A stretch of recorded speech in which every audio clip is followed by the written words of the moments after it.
الحمد لله وكفى والصلاة والسلام على سيد الرسل وخاتم الأنبياء والمرسلين وعلى آله وأصحابه أجمعين. أما بعد فأعوذ بالله من الشيطان الرجيم. بسم الله الرحمن الرحيم. إن الله اشترى من المؤمنين أنفسهم وأموالهم بأن لهم الجنة يقاتلون في سبيل الله فيقتلون ويقتلون وعدا عليه حقا في التوراة والإنجيل والقرآن ومن أوفى بعهده من الله فاستبشروا ببيعكم الذي بايعتم به وذلك هو الفوز العظيم. صدق اللہ العظیم. رب اشرح لي صدری ويسر لي امری واحلل عقدۃ من لسانی یفقهوا قولی. رب زدنی علما رب زدنی علما رب زدنی علما. سبحانک لا علم لنا اللهم لا علم لنا سبحانک لا علم لنا الا ما علمتنا انک انت العلیم الحکیم. سبحان ربک رب العزة عما یصفون وسلام علی المرسلین والحمد للہ رب العالمین. اللہم صل علی محمد وعلی آل محمد کما صلیت علی ابراہیم وعلی آل ابراہیم انک حمید مجید. اللہم بارک علی محمد وعلی آل محمد کما بارکت علی ابراہیم وعلی آل ابراہیم انک حمید مجید. انتہائی واجب الاحترام معزز سامعین گرامی، آپ کے سامنے 11واں پارہ سورۃ توبہ کی ایک آیت تلاوت کی ہے. اللہ رب العزت کی بارگاہ میں دعا، التجا و درخواست ہے کہ اللہ تعالیٰ مجھ جیسے گناہ گار کو اس آیت کا صحیح مفہوم بیان کرنے کی توفیق عطا فرمائے، اور بیان کے بعد اللہ کریم مجھے آپ کو بلکہ سارے مسلمانوں کو صحیح معنوں میں اسلام کو سمجھ کر اس پر عمل کرنے کی توفیق عطا فرمائے. محرم الحرام کا مہینہ جس میں شہادتوں کے کئی واقعات آپ نے سنے، لیکن آج ہم اس بات کے اوپر غور کریں گے کہ شہادت کا مطلب ہے کیا، شہادت کہتے کسے ہیں. اس کو عام معنی میں یہ سمجھ لیجئے کہ شہادت کا معنی ہوتا ہے کسی چیز کی گواہی دینا. جیسا کہ ہم کلمہ شہادت کو کلمہ شہادت اس لیے کہتے ہیں کہ اس میں ہم اللہ تعالیٰ کی الوہیت، اس کے معبود ہونے کی گواہی دے رہے ہوتے ہیں کہ یا اللہ میں گواہی دے رہا ہوں تیرے سوا کوئی معبود نہیں. اسی طرح اللہ تعالیٰ نے اپنے پیغمبر کے اوصاف، خوبیاں بیان کرتے فرمایا کہ انا ارسلناک شاہدا و مبشرا و نذیرا. یہاں بھی لفظ شاہد کا تذکرہ کیا کہ اے ہمارے پیغمبر ہم نے آپ کو شاہد بنا کے بھیجا ہے. مطلب کیا ہے؟ گواہی دینے والا. کس چیز کی گواہی؟ وہ گواہی اس چیز کی ہے کہ اللہ سبحانہ و تعالی معبود برحق ہے. فرمایا میرا پیغمبر لوگوں کو میرے بارے میں گواہی دے، میں ہی عبادت کے لائق ہوں، مجھے ہی سجدہ عبادت کیا جائے، میرے علاوہ کوئی تمہارا معبود نہیں، حالات کو بدلنے کی طاقت رکھنے والا کوئی نہیں، ناکامی کے نقشوں کے اندر کامیابی کا نقشہ ڈالنے والا کوئی نہیں ہے. فرمایا یہ سارے کے سارے اختیارات اللہ کی ذات کے ہیں، میرا پیغمبر تو میرے بارے میں گواہی دے. انا ارسلناک شاہدا. تو شہادت کا معنی ہو گیا گواہی دینا. تو ایک ہوتی ہے گواہی دینا زبانی طور کے اوپر کہ ہم کسی چیز کے بارے میں گواہی دے رہے ہیں، اور ایک ہوتی ہے عملی گواہی، اپنے عمل سے گواہی دینا. زبانی گواہی کیا ہے کہ ہم اقرار کر رہے ہیں اللہ تیرے سوا کوئی عبادت کے لائق نہیں ہے، تو معبود برحق ہے، ساری کی ساری الوہیت والی صفات تیرے لیے ہیں۔ اور عملی شہادت کیا ہے؟ عملی گواہی کیا دینا ہے کہ یا اللہ جس طرح میں نے زبان سے اس چیز کا اقرار کیا کہ معبود صرف تو ہی ہے، ہر چیز کا مالک تو ہے، موت حیات کا مالک تو ہے، فرمایا اللہ میں اپنے عمل سے بھی اس چیز کا ثبوت دیتا ہوں۔ وہ کس طریقے سے کہ انسان کو سب سے زیادہ محبوب چیز کیا ہوتی ہے؟ اپنی جان، اپنی زندگی۔ فرمایا یا اللہ جیسے میں زبان سے اس بات کا اقرار کر رہا ہوں، تیری عظمت کو مان رہا ہوں، تیری قدرت کو مان رہا ہوں، تیری بادشاہت کو مان رہا ہوں، تیری لازوال سلطنت کو مان رہا ہوں، تیرے معبود ہونے کو مان رہا ہوں، یا اللہ میں اسی طرح عملی طور کے اوپر اپنی جان تک کو تیرے نام پہ قربان کرنے کے لیے تیار ہوں۔ یہ ہوگی ہماری عملی گواہی کہ اپنی جان تک کو اپنے رب کے نام کے اوپر قربان کر دینا، کیونکہ یہ جان کس کی دی ہوئی ہے؟ اللہ کی ذات کی ہے۔ یہ بدن انسان کا کس کی امانت ہے؟ یہ اللہ تعالیٰ کی امانت ہے۔ تو انسان اس جان کو اللہ کے راستے میں خرچ کر ڈالے، یہ ہوتا ہے انسان کی عملی طور پہ گواہی دینا کہ یا اللہ میں تیرے نام کے اوپر اپنی جان، اپنی ذات، اپنا ہر کچھ لٹانے کے لیے تیار ہوں، لیکن اس کے اندر کوئی اور شریک نہیں ہو سکتا۔ کیوں؟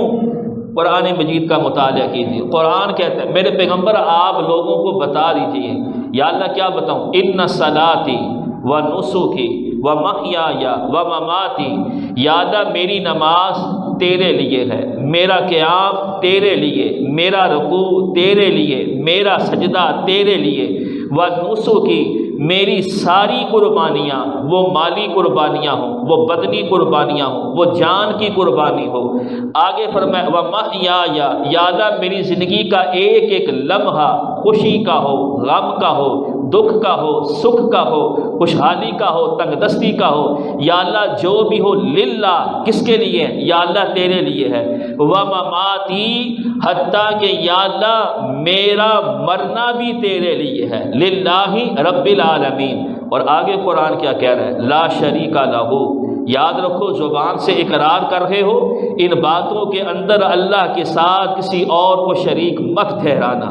وَبِذَلِكَ أُمِرْتُ، اور فرمایا اللہ کے پیغمبر مجھے اسی بات کا حکم دیا گیا ہے کہ میں اللہ کو ہم نے اپنے ان اعمال کے ساتھ میں اللہ کو وحدہ لا شریک مانتا ہوں، اور کوئی مانے نہ مانے میں سب سے پہلے اس بات کو ماننے والا ہوں۔ تو یہ ہوگی ہماری عملی طور کے اوپر گواہی دینا کہ اپنی جان تک سب کچھ اللہ کے لیے قربان کرنا۔ اور عمل کوئی سا بھی ہو، وہ نماز ہے، وہ روزہ ہے، وہ زکوٰۃ ہے، وہ حج ہے، وہ جہاد ہے، اس میں بنیادی چیز انسان کی نیت ہے۔ انما الاعمال بالنیات، انسان کا جو اعمال کا دار و مدار ہے وہ انسان کی نیتوں کے اوپر ہے، کیونکہ رب نیت سے ہی نتیجہ نکال لیتا ہے۔ انسان کس نیت کے ساتھ یہ عمل کر رہا ہے؟ بڑے سے بڑا عمل دکھلاوا آ گیا، وہ عمل برباد۔ نماز دکھاوے کی، عمل برباد۔ زکوٰۃ دکھلاوے کی، عمل برباد۔ روزہ یا کوئی بھی عمل ہو، جہاں پہ دکھلاوا ریاکاری آ گئی، انسان کا عمل ختم ہو جائے گا۔ اسی طرح کوئی انسان اپنی جان کو لے کر اللہ کی رضا کی خاطر، اللہ کے دین کی سر بلندی کے لیے نکلتا ہے، تو اس کو بھی اپنی نیت کو درست کرنا پڑے گا۔ فرمایا اگر کوئی آدمی اپنی جان کو لے کر، اپنی ذات کو لے کر، اپنا سب کچھ قربان کرنے کے لیے اللہ کے راستے میں نکلتا ہے، اپنے جان تک کو قربان کرنے کے لیے، اب یہ آدمی اللہ کو بڑا ہی محبوب ہو جاتا ہے۔ اب دیکھیں نا مومن کی نیت کیا ہے۔ مومن نہ زر کے لیے نکلتا ہے، نہ زمین کے لیے نکلتا ہے۔ جہاد تو کرنا ہے، مال غنیمت بھی ملے گی، زر بھی ہوگا، زمین بھی ہوگی، لیکن مومن نہ مال غنیمت کی حرص میں نکلتا ہے، نہ زر کے لیے نکلتا ہے، نہ زمین کے لیے نکلتا ہے، بلکہ وہ تو اپنے اللہ کی دین کی اور اللہ کے رضا کی خاطر نکلتا ہے کہ میری جان اس لیے لگ جائے کہ اللہ کا دین سر بلند ہو جائے، اللہ کے دین سر بلند ہو جائے۔ تو مومن ان چیزوں کی طمع لے کے نہیں نکلتا، وہ تو اپنے اللہ کی رضا کو حاصل کرنے کے لیے اپنی جان کا سودا اپنے رب کے ساتھ کر رہا ہوتا ہے۔ اب جب یہ نیت ہو جائے گی کہ یا اللہ میں زر کے لیے نہیں، زمین کے لیے نہیں، تیرے دین کے لیے لڑ رہا ہوں، تیری رضا کو حاصل کرنے کے لیے لڑ رہا ہوں۔ اب دیکھیں دو ہی چیزیں، یا غازی بنے گا یا شہید ہوگا۔ غازی بن کے لوٹے تب بھی اجر و ثواب، ہاں جی شہادت کا رتبہ پاتا ہے تب اس کے لیے کیا ہے؟ اجر و ثواب۔ اب فرمایا پیارے پیغمبر صلی اللہ علیہ وسلم نے شہید کی یہ اصل قسم یہ ہے کہ فرمایا کہ جس وقت وہ اس نیت کے ساتھ اللہ کی رضا کی خاطر، اللہ کے دین کی سر بلندی کے لیے اپنی جان کو قربان کر دیتا ہے، قیامت کے روز یہ کیسے اٹھایا جائے گا؟ فرمایا قیامت کے روز جب میدان محشر میں لوگ پریشانی کے عالم کے اندر ہوں گے، ہاں جی، اور اپنے گھٹنے ٹیکے ہوئے ہوں گے زمین کے اوپر کہ کب اللہ کا جلال نرمی کی طرف آئے، کب حساب و کتاب شروع ہو، تو شہید کیسا ہوگا؟ اللہ کے پیغمبر صلی اللہ علیہ وسلم نے فرمایا، جس کا یہ مفہوم ہے، فرمایا جو دنیا میں شہادت کے منصب پہ فائز ہو گیا، لوگ پریشانی کے عالم کے اندر ہوں گے، اور یہ قیامت کے روز کیسے ہوگا؟ فرمایا یہ میدان محشر میں تلوار کندھوں پہ رکھتے ہوئے، ہاں جی پورے اپنے جوبن کے ساتھ میدان محشر میں آ رہا ہوگا، اور لوگوں کو کہے گا میرا رستہ چھوڑ دو، کیوں؟ میں اپنے رب کے رضا کی خاطر، میں اللہ کے دین کی سر بلندی کے لیے اپنا مال اپنی جان تک لٹا کے آیا ہوں۔ اب آگے اللہ کے پیغمبر صلی اللہ علیہ وسلم کیا فرماتے ہیں؟ بڑے خوبصورت الفاظ، فرمایا قسم ہے اس ذات کی جس کے قبضے میں میری جان ہے۔ جب وہ لوگوں کو نا میرا رستہ چھوڑ دو، لوگ رستہ چھوڑ دیں گے۔ اگر وہ نبیوں کو بھی کہہ دیں گے نا میرا رستہ چھوڑ دو، تو انبیاء بھی اس کے استقبال کے لیے رستہ چھوڑ دیں گے۔ لیکن شرط کیا ہے؟ عمل کوئی سا بھی ہو، مقصد یہ ہو میرا اللہ مجھ سے راضی ہو جائے، للہیت ہونی چاہیے، اللہ کے دین کی سر بلندی ہونی چاہیے۔ تو اتنا مقام ہے اس آدمی کا، ہاں جی، کہ جو راہ خدا کے اندر اپنی جان تک کو قربان کر دیتا ہے۔ یہ عظیم موت ہے، موت آنی ہے، اس سے کسی کو چھٹکارا نہیں ہے، لیکن اگر وہ موت شہادت کی بن جائے تو یہ انسان کے لیے بڑے اعزاز کی بات ہے، کیونکہ آدمی اگر خالصتاً اللہ کی رضا کی خاطر اللہ کے دین کی سر بلندی کے لیے نکلتا ہے، اس کو پیاس لگی ہے، انسان ہے نا سفر کرے گا، پیاس کا بھی احساس ہوگا، تھکن بھی ہوگی، بھوک بھی لگے گی، مشکلات بھی آئیں گی، سفر بھی کر رہا ہے۔ اب ہے کیا؟ قرآن کیا کہتا ہے؟ اس کو پیاس لگی ہے، اللہ اجر و ثواب لکھ رہا ہے۔ اس کو تھکن ہو رہی ہے، محسوس ہو رہی ہے، اللہ اعمال نامے میں اجر و ثواب لکھ رہا ہے۔ اس کو بھوک کا احساس ہو رہا ہے، اللہ تعالیٰ اجر و ثواب لکھ رہا ہے۔ وہ سفر کر رہا ہے، اللہ اجر و ثواب لکھ رہا ہے۔ یعنی اتنا وہ محبوب اللہ کے نزدیک ہو جاتا ہے جو خالصتاً نیت کے ساتھ اپنی مال اپنی جان تک تو قربان کرنے کے لیے نکل پڑا ہو۔ حتیٰ کہ حدیث کا مفہوم فرمایا وہ سفر کرتے کرتے جن قدموں کے اوپر اس کے غبار پڑ رہی ہے، گرد پڑ رہی ہے، خاک پڑ رہی ہے، حدیث کا مفہوم ہے، فرمایا اللہ ایسے قدموں کے اوپر جہنم کی آگ کو حرام کر دیتا ہے۔ جو اللہ کے رستے کے اندر اللہ کے دین کے لیے اپنا سب کچھ قربان کرنے کے لیے نکلا ہو، اللہ کو اس کے قدم بھی اتنے محبوب ہو جاتے ہیں کہ جہاں جہاں پہ گرد پڑے اللہ کہتا ہے جہنم کی آگ اس کے لیے حرام ہے۔ لیکن وہی بات اپنی نیت کو درست کرنا پڑے گا، اخلاص ہو تو تب یہ انسان کا عمل اللہ کے ہاں قابل قبول ہوگا۔ تو شہادت بہت اونچا منصب ہے، شہادت عام نہیں ہے۔ ہم دیکھیں سورۃ الفاتحہ کے اندر اپنے اللہ سے کیا دعا کر رہے ہوتے ہیں؟ صراط الذین انعمت علیہم، یا اللہ ہمیں ان لوگوں کے رستے کے اوپر چلا جن کے اوپر تیرا انعام ہوا۔ اب دیکھیں نا قرآن دوسرے مقام کے اوپر وضاحت کر رہا ہے، وہ انعام یافتہ کون سے لوگ ہیں؟ یا اللہ جن کے اوپر تیرا انعام ہوا ہے، جن کے اوپر تیرا احسان ہوا ہے۔ تو قرآن نے اس کی بھی وضاحت کر دی، اولئک الذین انعم اللہ علیہم من النبیین والصدیقین والشہداء والصالحین۔ فرمایا اگر میرے رستے کے اوپر پسندیدہ رستے کے اوپر چلنا چاہتے ہو، وہ رستہ کون سا ہے؟ وہ نبیوں کا رستہ ہے، وہ صدیقین کا رستہ ہے، وہ شہداء کا رستہ ہے، وہ نیک لوگوں کا رستہ ہے، صالحین۔ اللہ نے 4 طبقے یہاں پہ بیان کیے ہیں، تو معلوم ہوا شہادت کا مل جانا یہ اللہ کا انعام ہوتا ہے۔ اور انعام کے اوپر آگے رسپانس ایسے نہیں دینا چاہیے کہ انسان کے درمیان یا معاشرے میں مایوسی پھیلے، بلکہ اس کے اوپر ہاں جی جو جن قوم کے ہیرو شہادت کے رتبے پہ فائز ہو جائیں وہ قومیں کامیاب ہو جاتی ہیں۔